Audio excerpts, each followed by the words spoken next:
जम्मू कश्मीर को पूर्ण राज्य का दर्जा वापस नहीं मिलता तब तक यहां से जुड़े बड़े और ठोस फैसले लेना नामुमकिन है।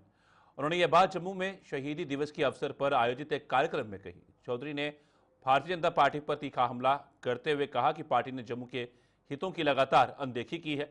उन्होंने कहा कि जम्मू कश्मीर में बेरोजगारी अपने चरम पर है और केंद्र सरकार की नीतियों से युवा निराश है।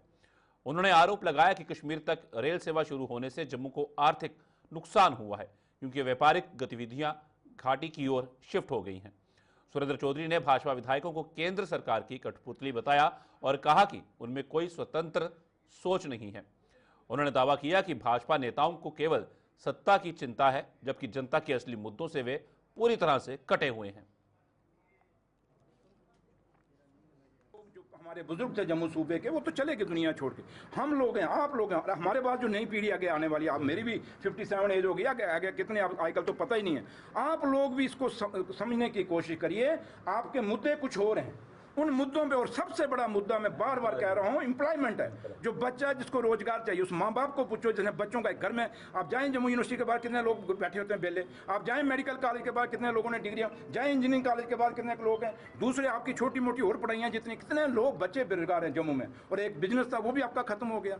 तो इसलिए मैंने आपको कहा है कि जम्मू को आज हमें एक एक बात को बतंगड़ बनाने के बजाय हमें सोचना पड़ेगा कि जम्मू की आने वाली नस्लों के लिए क्या है। मैं हमेशा ये कहता हूं और आज भी आपको कह के जाऊंगा कि इस बीजेपी के जो चंद लोग हैं, इनको जो चिट्ठी वहां दिल्ली से आती है सुबह वो पढ़ा पढ़ते हैं, ये अपनी इनकी सोच कुछ नहीं है। मैं जो कह रहा हूं, मुझे मेरे लीडर डॉक्टर फारूक अब्दुल्ला साहब ने नहीं कहा, मुझे मेरे लीडर और जम्मू कश्मीर के मुख्यमंत्री साहब ने ये नहीं कहा कि सुरेंद्र चौधरी तूने ये बोल रहा है।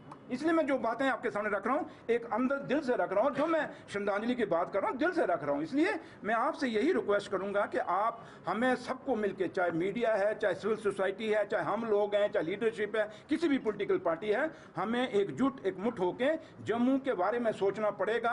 क्योंकि उमर साहब बार बार कह रहे हैं, आप जब से ट्रेन गई है कटरा से, वो बार बार कह रहे हैं कि मैं नहीं चाहता है कि जम्मू पठानकोट बने। क्या बीजेपी इस पे बात कर रही है? नहीं बात करती। एप्पल टोल प्लाजा लग रहा है, बीजेपी को क्यों सौंप गया है? बस तो नकली ड्रामा करते हैं। हमारा एक ही निशाना है कि कश्मीरी पंडितों को भी हल करेंगे, बेरोजगार बच्चों को रोजगार भी देंगे, और बाकी मसलों को भी हल करेंगे। और मेरे भाई, यूटी के अंदर इतने बड़े फैसले नहीं लिए जा सकते। ये बड़े फैसले तभी लिए जाएंगे जब जम्मू कश्मीर के इंस्टीट्यूशन बचेंगे। और सबसे बड़ा इंस्टीट्यूशन है जम्मू कश्मीर का, वो है आपका असेंबली। और असेंबली तभी मजबूत होगी जब जम्मू कश्मीर को स्टेट